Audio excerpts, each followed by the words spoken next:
Di balik sesuatu yang ada, ternyata ada sesuatu yang ada.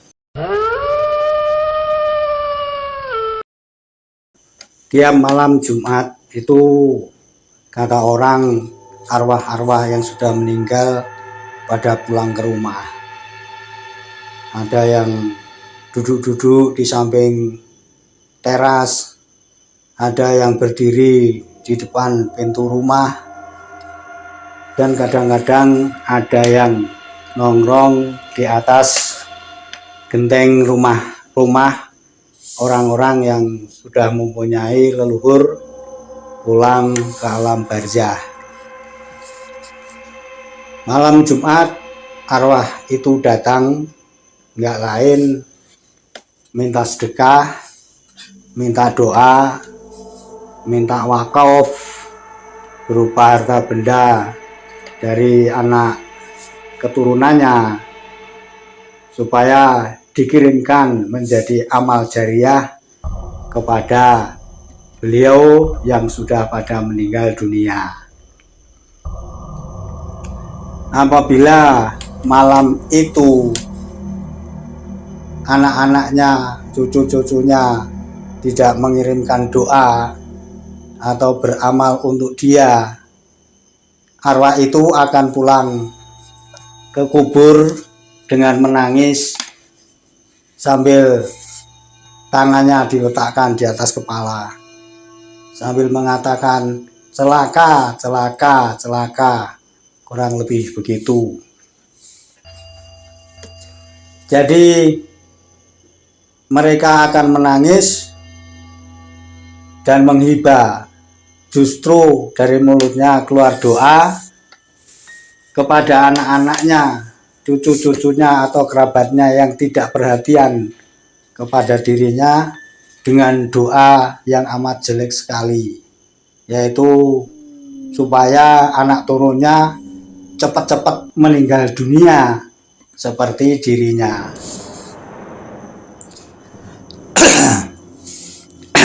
Itu yang kita selalu dengar sampai sekarang tentang arwah yang pulang kalau malam Jumat.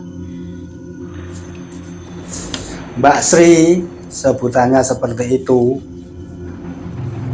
sudah 7 hari waktu itu meninggal dunia. Ketika teman kita yang depannya ini jalan menuju rumahnya, itu lagi duduk-duduk kebetulan di dalam rumah karena ini malam, sekonyong-konyong terkaget karena apa? Melihat Mbak Sri ini lewat di depan rumahnya. Sepertinya bersungut-sungut, dia cepat berjalan. Ya mungkin cerita teman saya ini jalannya ya tidak seperti normal-normalnya orang kalau lagi hidup. Tapi yang aneh dari jalannya Mbak Sri ini, katanya cerita teman saya ini terpincang-pincang. Itu 7 hari atau 40 hari setelah Mbak Sri ini meninggal dunia.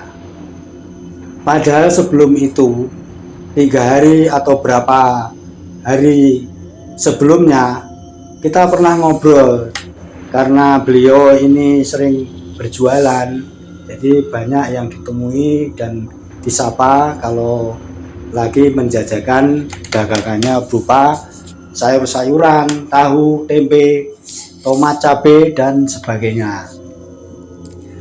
Dalam percakapan itu biasa, ini berapa mbak harganya, atau ini cabenya berapa sekilo, atau ini bawang merahnya berapa seperempat.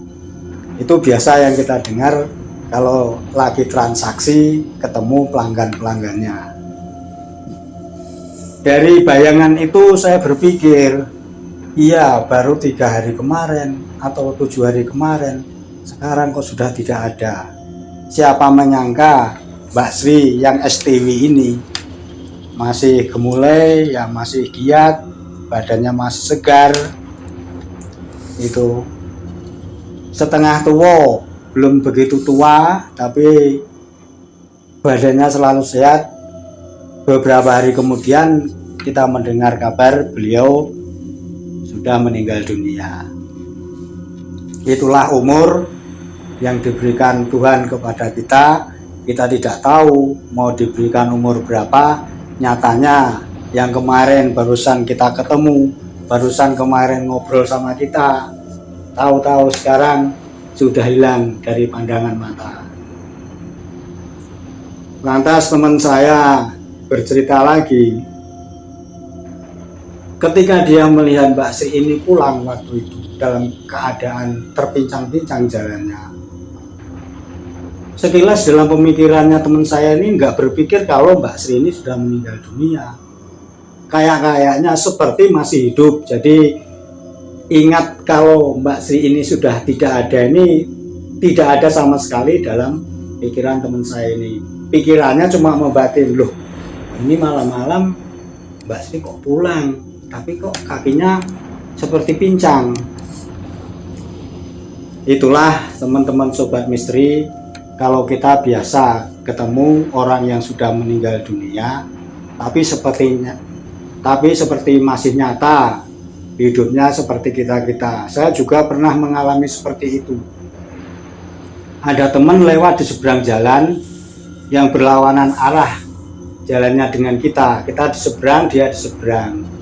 Pada sore hari padahal itu, karena sudah lama kita tidak ketemu. Dan saya sudah tahu perilakunya seperti apa. Kalau face-nya ini kayak nggak enak, nggak bisa diajak ngobrol, maka jangan ditanya. Ya dijawab kadang enggak.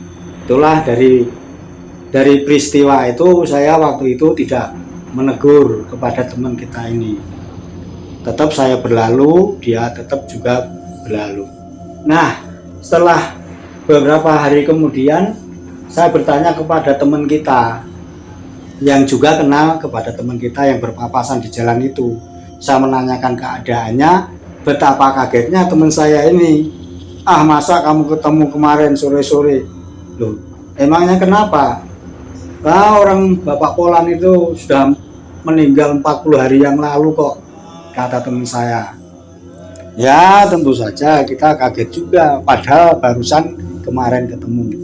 Nah, ketika ketemu itu pikiran saya juga nggak berpikir macam-macam, karena memang waktu melihat itu persis juga seperti kita juga masih hidup, masih berjalan. Tetapi entah kenapa waktu itu memang saya tidak mau menegurnya. Mbak Sri waktu pulang itu, kata cerita teman saya ini, kemudian setelah sadar teman saya kemudian bangkit dan berpikir, loh Mbak Sri ini kan sudah meninggal dunia, kok ini pulang ke rumah malam-malam, ini ada apa? Teman saya langsung membuka pintu dan nututi kemana Mbak Sri ini pulang ke rumah, tapi orangnya sudah tidak kelihatan. Karena memang di dusun tempat kita ini agak sepi, apalagi jam 8 itu sudah sepi. Maka ketika ada orang berlalu satu saja dari jauh, kita tentu akan melihat bayangannya. Tapi ini teman saya tidak melihat sama sekali. Kemudian berpikirlah teman saya ini ada apa ini? 7 hari sudah meninggal, kok pulang dan kakinya ini jalannya pincang, tidak normal, ini ada apa?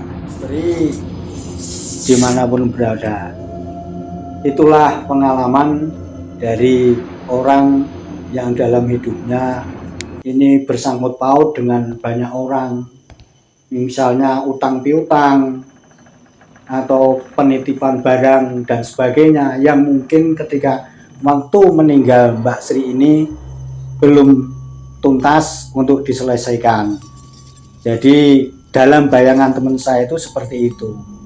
Setelah melihat ke arah Mbak Sri ini berlalu kok tidak kelihatan, cepat-cepat teman saya ini masuk ke rumah lagi dan mengirimkan doa Al-Fatihah dan doa-doa yang lain kepada arwahnya Mbak Sri ini. Jadi orang yang sudah wafat, meninggal dunia, urusannya di dalam dunia ini belum selesai, dia akan datang menegur keluarganya atau melalui lewat mimpinya bahwa urusan kepada si A, si B sampai sekarang belum selesai, dan siapapun dari keluarga yang ditinggal ini secepatnya untuk menyelesaikan, karena dikhawatirkan di alam sana jiwanya belum tenang. Dipanjatkanlah doa-doa ya sebisa mungkin dari teman saya ini, supaya arwahnya Mbak Sri yang pada malam ke-7 ini pulang bisa tenang di alam sana, dan keluarganya semoga tahu bahwa Mbak Sri ini pulang dengan teguran supaya masalah-masalahnya diselesaikan pihak keluarganya dengan sebaik-baiknya, supaya di alam sana dia merasa lega dan tidak menanggung beban selama-lamanya. Di balik sesuatu yang ada, ternyata ada sesuatu yang ada.